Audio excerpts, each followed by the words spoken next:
Hey there YouTube, this is the Accidental Spy coming at you with another A-Team movie action figure review, and this time I have Colonel John Hannibal Smith.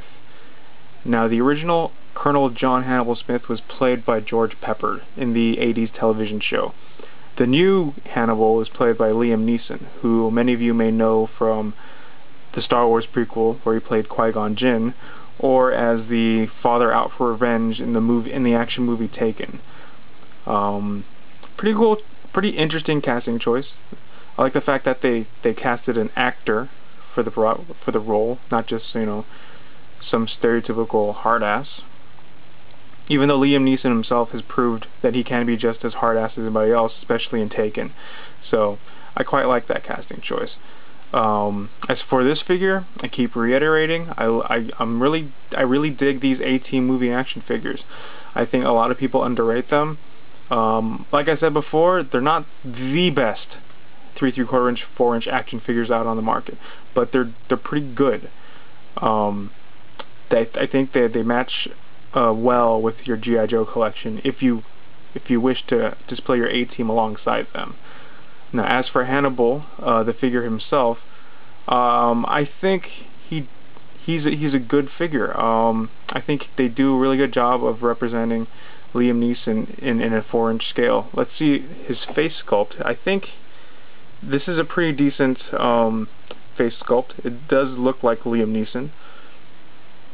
It's not as good as the BA figure, which looks pretty close to Rampage Jackson, but it's pretty good. In terms of the sculpt detail and everything, it's a good sculpt.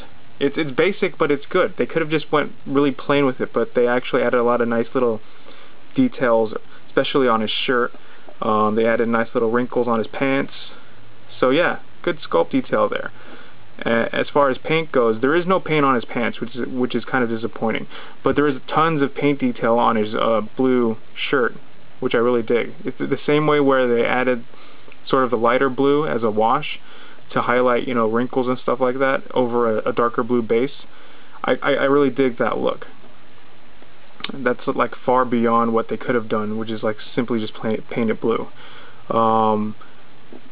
His gun holsters are painted really well, very few blemishes on there, and his gloves are painted really well. They even have a little cool detail right there, that brown detail. That's really cool.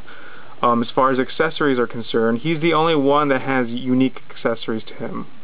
And the only unique accessory he has is his silver assault rifle right here. Everybody else has that black one.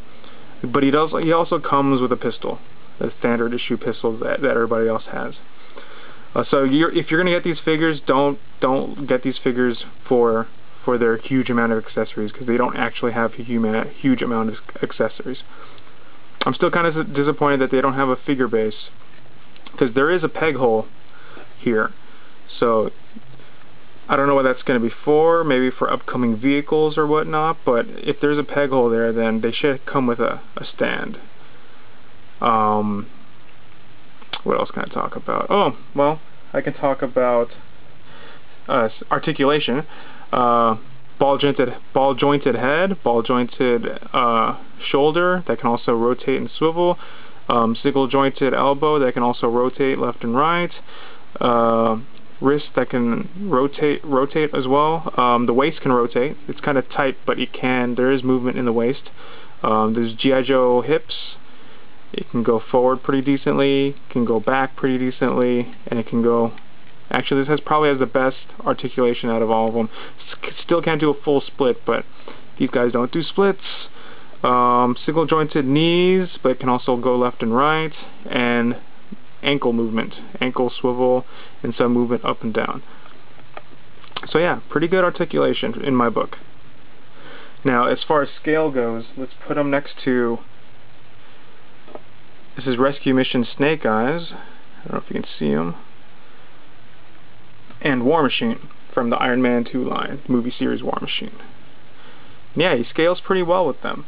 Like I said before, you can put these A-Team members right alongside your G.I. Joe figures, and they fit right in. In my eyes, they might not match the sculpt detail that most G.I. Joe figures have, but they hang in there pretty well. Hell, you can even pose them with your Iron Man 2 figures, which is kind of cool as well. Have the A-Team support Iron Man, or have them support G.I. Joe, or make them go rogue and support Cobra. I don't know. It's up to you guys and your imaginations. But the point is, you can display them alongside your other 4-inch, 3 3/4-inch figures. So I think that's pretty badass and awesome. I recommend this figure line, and I recommend Hannibal. If you're going to collect one of them, you might as well collect all of them. And I think they're all great figures. Like I said before, there's not one A-Team member that's a bad figure. They're all great action figures. They have great sculpt detail, good paint where there is paint detail, and they fit in right alongside your G.I. Joes or your Iron Man 2. So I don't know what people are complaining about. I think a lot of collectors are underrating these figures, so and I think they're missing out. So that's my review. I totally dig this line. So yeah, this was The Accidental Spy, and that was my review of the A-Team Colonel John Hannibal Smith action figure from the new movie series, or the new movie. And I hope you enjoyed the review. This is me signing off. See you later, YouTube.